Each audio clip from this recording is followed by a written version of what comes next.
Welcome to the weekly Bakken get-together. This one is not live this week. We're actually doing it pre-recorded a few days early. They come out every Wednesday on Bakken.com. And thank you, subscribers, for being a part of this. 60,000 on Bakken Facebook. Marcellus, we're at 47. Eagleford, 50. Permian, Haynesville, Niobrara, we're up to 250,000 with our Twitter accounts. So this new program, this social media program, the weekly Bakken get-together. This week we're very excited because we got the man, the myth, the legend, the North Dakota Department of Mineral Resources, Lynn Helms. He's kind of known as the top regulator. Is that right? I think that's a pretty common thought. And a lot of times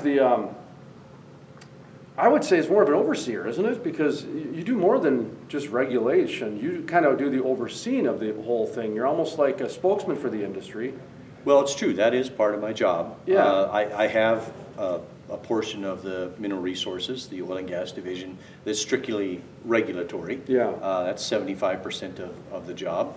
But I also have the geological survey and the work that goes on there, and that's all about evaluation and promotion of the resource. But so I'm the one person that kind of straddles all that. So I've got a state geologist who's in charge of evaluating the resource and really promoting it. You know, we'll be going to NAPE in February. We're involved in the Wilson Basin Conference here in May, and then I've got the other side that is the regulatory side. And we'll be going Monday to the Commission to talk about rule changes. But once a month, you put out a director's cut, and essentially, I would say 99.9% of the Bakken's information in terms of rig count and all that supply comes from you. Yes, yeah. I think that's accurate. And, yeah. And for whatever reason, the role of really tracking what's happening on the federal level with legislation and legal matters and rulemaking and that sort of thing has fallen to me. And so a big part of the director's cut is that discussion about what's happening on the federal level with various rules that might affect the energy industry in North Dakota. So a lot more regulatory than as well as the information based. Correct. Okay. Well, let's start with a little bit of year in review here. I like to do this every year with you, kind of a year in review on where the Bakken is, and then we'll talk about the 2018 outlook, which sounds like in your last director's cut, you reaffirmed that this is going to be a 5-generation play. Why don't we start with that? Explain what that means, a 5-generation play, because I think some people still think that $100 oil is supposed to be the norm, and that's not the case, is it? No, it certainly is not. And you know, we began in 2011, 2012, really looking at what the future looked like for the Bakken. That was really the time when we began to see just how enormous the resource was, how many wells were going to be drilled, and how long they might produce. And as we started to look at that picture, we could see that it was going to be more than 100 years before North Dakota's oil production returned back to what it was pre-Bakken levels. And so when you look at that in terms of generations, that turns out to be 5 generations out. Yeah. And so I started talking to people, you know, about how this was going to change the culture and the population and the economy of North Dakota, but also about the fact that we needed to think that it'll be our grandchildren's grandchildren who actually see kind of the end, the wrap-up of the Bakken. And so we need to think multi-generational as we try to do things the right way at the start of the play, so that things at the end are really the best that they can possibly be. Well, and that brings up the infrastructure, which was a big part of the last couple of years, which helped North Dakota's economy when the oil prices were down. And we're getting to a point where infrastructure is getting pretty good, aren't we? We are. We're getting to the point where the water systems, the highway systems, the bridges, the transportation infrastructure, pipelines is all pretty mature. However, I think we need to look at the fact that in 2015, 2016, with the low oil prices, really it was only the highway or public infrastructure that saw a lot of investment. Okay. We did see the DAPL pipeline go in, and that's been a huge improvement for the state of North Dakota. But we're going to pay for that lag, that time period when commodity prices were low, and so there was no money to build gas gathering infrastructure, gas processing infrastructure, to do the next big oil pipeline and those sorts of things. And so we're looking into next year in 2019 and saying we're going to push the limits now of that infrastructure that was built in the 2012, 13, 14, and early 2015 timeframe. And we're going to have to switch our thinking to the fact we've turned the corner. We're going back into growth mode, and there are going to be demands to grow infrastructure again, particularly in the gas processing area. Switch your mindset is interesting. That's how I heard it, because I was just having this discussion last night at the API Christmas party with some people out there, and we were talking about my business, the media business. I mean, I had to reinvent my business model considerably, and I still am reinventing my business model. And you know, it's no secret that media companies are going out of business every day. Oil and gas companies were very surprised in the last 10 years. They had to rewrite their business model to where they became vocal about it. Doug Burgum, when he ran for governor, he talked about reinventing government. When you look at how the trickle down of the economy works, you know, I mean, really oil and gas and communications are at the top. You know, I mean, you need communications to operate, and oil and gas makes everything operate. So that's where a lot of the stuff is started. I think I'm on my soapbox a little bit now, which I normally don't do, saying that leaders need to reinvent how we think. I've heard this through you the last few years about how we've talked about maybe we got to look at rig counts differently. Sean Kessel and I have talked about sales tax might not be the best population projection. Without getting yourself in trouble or getting political, do you think it's time that leaders maybe reinvent themselves on how they lead in the 21st century?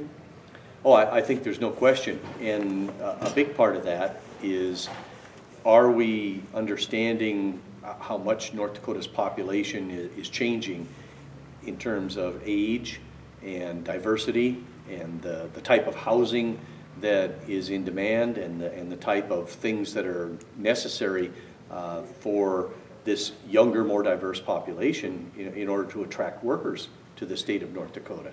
And so, yeah, leadership really needs to, you know, take a look at how we've been doing things and constantly make changes in how we can do things better.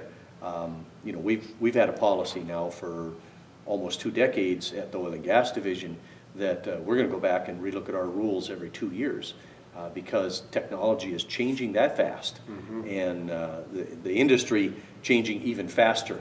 And so, you know, you're constantly in revisioning, catch-up mode to keep up with what's happening with the media, what's happening with the industry, what's happening with the population.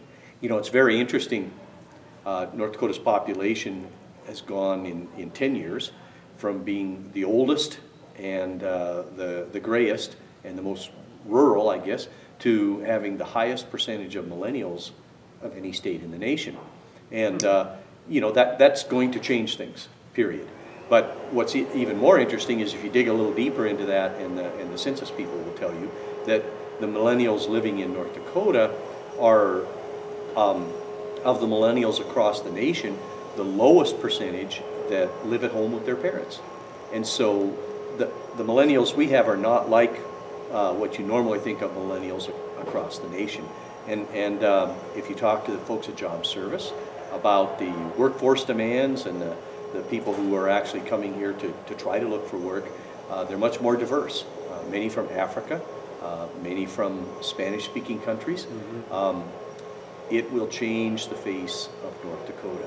And as a result, leadership needs to recognize that and lead us in the right direction down that path.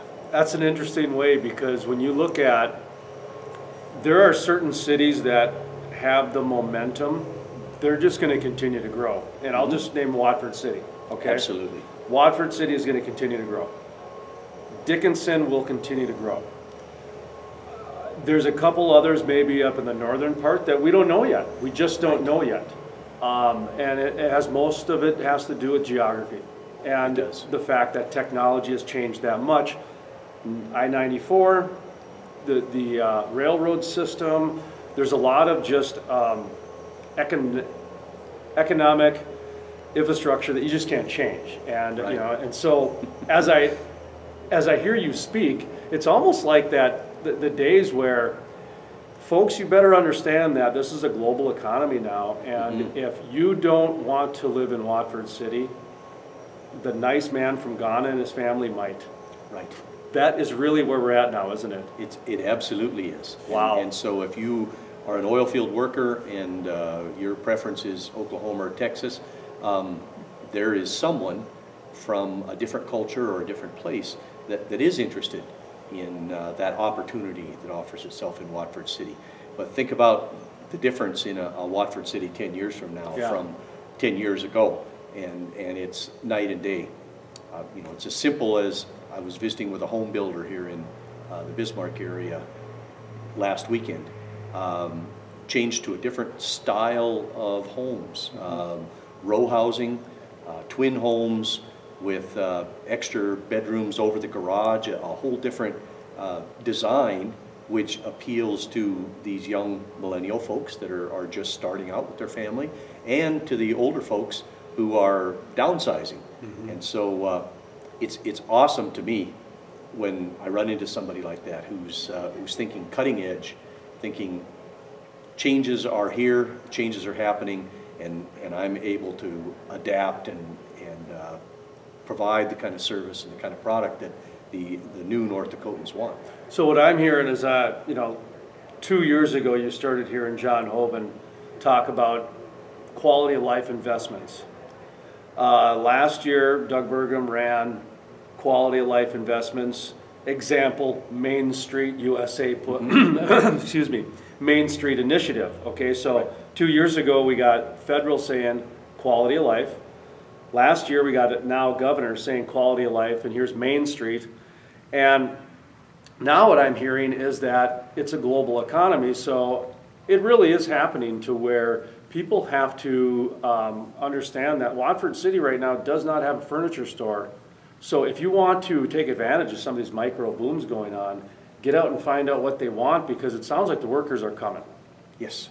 They're coming, and it might be over the next year or two, and they might be foreign, or they might be, you know, from a different part of the Oklahoma or Texas. But I hear it, I see it. I mean, it's been happening over the last couple of years. And go ahead. That's right, and it's been a little difficult to get people who experienced the boom and bust of the '80s and now the slowdown that we've had the last couple of years to believe that workers are still coming. You know, they saw the transient workers disappear. But those people, if you paid attention to what the polls were saying and what the census was saying, 80% of those people never wanted to have a home here in North Dakota. Right. They were the people who follow the drilling rigs and the industry activity that's transient, and they move wherever it is, and they super commute. But the growth, it slowed down, but it's picking up again, and it's going to be the long-term permanent workers that are going to change things and result in filling the multifamily dwellings and the twin homes and the row homes and those kind of things. And they are not our parents' generation. You know, not necessarily their dream to have a house in the country with 5 acres of land. It's not that way. And so you're right. I mean, the initiative that you hear about, Main Street Initiative and quality of life initiatives, that's where our leadership needs to take us and focus on that. Well, last week I interviewed Jim Willis from Marcellus Drilling News. We were talking a little bit about the Bakken and Marcellus, and he mentioned China is investing $84 billion in West Virginia energy, okay? And I thought right away, like, okay, there's another prime example of the global economy, okay? Yes. Now, and then I even chuckled and I said, wow, China is no longer taking jobs from us. they're investing in our economy. So when you think about what you just said and the way that the world is going, yeah, it really is happening now. And to the tune to where China's putting 84 billion, and you know this, China, there's been foreign companies in the Bakken and down in Houston and Texas and everything. So it's been going on for a while. But when I heard $84 billion, that is a substantial investment. It's a stunning number, isn't it? Yeah. And the idea that Chinese capital would flow to the mainland U.S. In the energy industry really tells you about how global this business has become.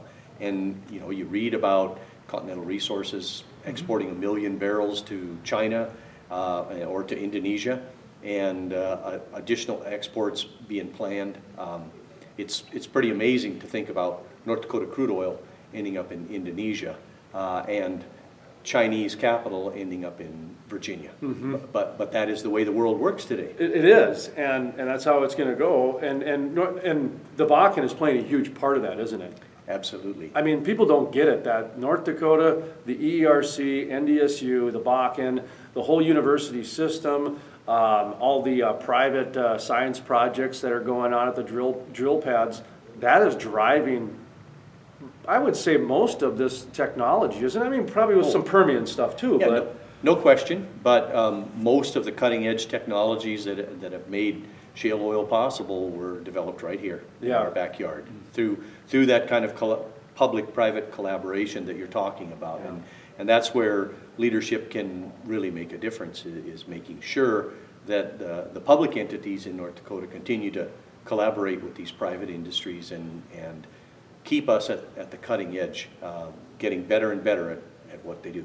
So are we going to become natural gas billionaires out here soon? I mean, I saw where it outpaced oil in terms of production or something like that last year or in the last quarter. Natural gas production is increasing much faster than oil production is. And so the opportunities are enormous. Another micro boom. Again, yes. Do we build large transportation infrastructure to move our natural gas liquids out of the state, or do we build value added here in the state to turn it into consumer products? Big decisions are going to be made over the next half a decade that will set the tone for the future. How about reclamation? I know that's a big part here, a big thing that probably doesn't get enough press, to be honest. A couple of years ago, I was fortunate enough to take a look at some of the before and after of the rig mats. You know, these big giant mats that the oil rigs go on. Where are we at with reclamation? Is there any issues anymore? I mean, it's been going pretty good. Well, it's been going well, and we've certainly learned a great deal, but there is so much more to learn. For example, the state is funding a research study that's just going to get underway this winter and extend, probably until the next legislative session to look at soil compaction and how that affects reclamation and how quickly the soils in western North Dakota can rebound from that. That's something never been looked at before. It's interesting. If you think about driving heavy trucks over the location for decades, what does that do to the subsoil, and how does that affect your ability to put it back the way it was? We need to find a way to make that process go faster. And of course, there's a lot of work going on the produced water spills and produced water contamination as to how to speed that up. And there's a proposal coming into the Oil and Gas Research Council now. I think I talked about it when I was in Grand Forks, about using electrodes in the soil to speed that process and move those cations faster. The technology that is beginning to be applied is phenomenal, and I think the breakthroughs are going to be a lot like what we saw in the drilling and hydraulic fracturing area, where the smarter we get, the faster we get smarter. Now, we've gotten into drones. We're doing some UAS work. Yes. Where are we at with artificial intelligence? Well, again, we're just at the cusp of really getting into it. And people are beginning to realize that as you start to collect all this data, particularly using UAS, the amounts of data you're collecting are absolutely enormous. And probably 99% of it is a very minimal value. humans don't have the ability to go to comb through all that data in real time and figure out what's significant. And so we're starting to see people put together proposals for AI to go, for example, and look at 2 drone flights 2 weeks apart and pick out the differences and identify what matters and what doesn't matter. And I've seen some UAS presentations where a drone was taught to do fast inspections of bridges, and it was taught to recognize corrosion. And so it did a quick sweep, looked in and said, these spots have some corrosion on them. Now the drone flight went back and focused in on those spots, and then a human being took a look to say, okay, what do we need to fix? Yeah. Now that's the kind of applications that AI is going to be able to do for us. But when you're looking at something that covers 16,000 square miles like the Bakken, you've got to get beyond line of sight. And to do that, you've got to create some kind of a network that allows those drones to fly safely, because they're going to be interacting with manned aircraft and with each other and with things on the ground and their mission to go up and look at things. And so there's some big technology policies that need to be set, and some big breakthroughs coming. So, but this sounds to me like energy and, the UAS industry is going to kind of usher in the AI with energy. Yes, I think, again, it's going to be a synergy that for either one to make its way into our energy industry, they're going to have to interact, and they're going to have to create a synergy.